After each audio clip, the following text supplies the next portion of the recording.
মাত্ৰ 10 মাহ বয়সতে অংগদান এটি দেৱ শিশুৰ নতুন জীৱনদান 5 জনক মৰণোত্তৰভাৱে অংগদান কৰি বিশ্বজুৰি চৰ্চাত এটি দেৱ শিশু কেৰেলাৰ 10 মহীয়া দেৱ শিশু আলিন চেৰিন আব্ৰাহাম একমাত্ৰ সন্তানক হেৰুৱাৰ অসহনীয় বেদনাৰ মাজতো পিতৃ অৰুণ আব্ৰাহাম আৰু মাতৃ চেৰিন এনজনৰ এনে সাহসী সিদ্ধান্তই বিৰল নিদৰ্শন দাঙি ধৰিছে। যোৱা 5 ফেব্ৰুৱাৰীত এক পথ দুৰ্ঘটনাত গুৰুতৰভাৱে আহত হৈছিল আলিন চেৰিন আব্ৰাহাম। চিকিৎসালয়ত জন্ম মৃত্যুৰ সৈতে যুঁজি অৱশেষত 12 ফেব্ৰুৱাৰীত কৰুণ মৃত্যুক সাৱটি লয় আলিনে। নিজৰ একমাত্ৰ কন্যা সন্তানক হেৰুৱাৰ পাছত পিতৃ-মাতৃয়ে সন্তান আলিনৰ অংগসমূহ দান কৰাৰ সিদ্ধান্ত লৈ আন 5জন অসুস্থ ব্যক্তিক এক নতুন জীৱন দান কৰিলে।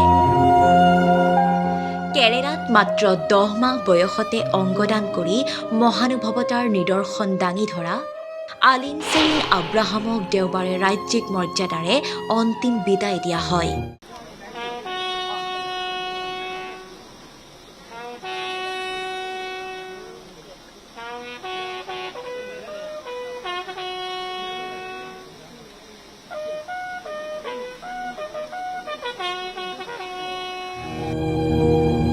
প্ৰধানমন্ত্ৰীৰ এক গীৰ্জাত শ শ গুণমুগ্ধৰ উপস্থিতিত আলিনক কবৰস্থ কৰা হয়। চৰকাৰে আলিনৰ অংগসমূহ নিৰ্ধাৰিত ঠাইত পোৱাবলৈ এক বিশেষ গ্ৰীণ কৰিডৰৰ ব্যৱস্থা কৰিছিল। এম্বুলেন্সৰ জৰিয়তে প্ৰায় 230 কিলোমিটাৰ দূৰত্ব মাত্ৰ 3 ঘণ্টা 20 মিনিটতে অতিক্ৰম কৰি অংগসমূহ কোচিৰ পৰা তিৰুৱন্তপুৰমলৈ লৈ যায়। উল্লেখযোগ্য যে আলিনৰ যকৃত, বৃক্ক আৰু হৃদযন্ত্ৰৰ ভাল্ভ সফলতাৰে অন্য ৰোগীৰ দেহত সংস্থাপন কৰিব পৰা গৈছে।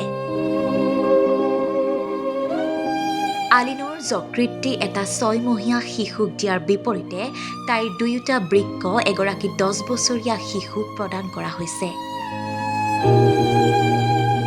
কেন্দ্ৰীয় মন্ত্ৰী সুৰেশ গোপীয়ে প্ৰধানমন্ত্ৰী নৰেন্দ্ৰ মোদীৰ হৈ এই অন্ত্যেষ্টিক্ৰিয়াত অংশগ্ৰহণ কৰি কয় যে যদিও আজি শিশুটিৰ শৰীৰটো বিদায় দিয়া হৈছে, কিন্তু তাই আনৰ মাজেৰে আমাৰ মাজত সদায় জীয়াই থাকিব। 10 মহীয়া দেৱ শিশুটিৰ ত্যাগ আৰু দুৰ্ভগীয়া পিতৃ-মাতৃৰ এই মহৎ কৰ্ম আৰু মহানুভৱতাৰ কাহিনী এতিয়া সকলোকে আপ্লুত কৰি তুলিছে। হয়তো আন 5জন লোকক জীৱনদান দিয়াৰ উদ্দেশ্যে দেৱদূত হৈ আহিছিল আলিন চেৰিন আব্ৰাহাম। কেৰেলাৰ 10 মহীয়া দেৱ শিশু আলিন চেৰিন আব্ৰাহাম ভাৰতৰ আটাইতকৈ কম বয়সীয়া অংগদাতা হিচাপে ইতিহাসৰ পাতত চিৰদিনৰ বাবে অমৰ হৈ ৰ'ব। নিউজ ডেস্ক ৰিপৰ্ট, আমাৰ অসম।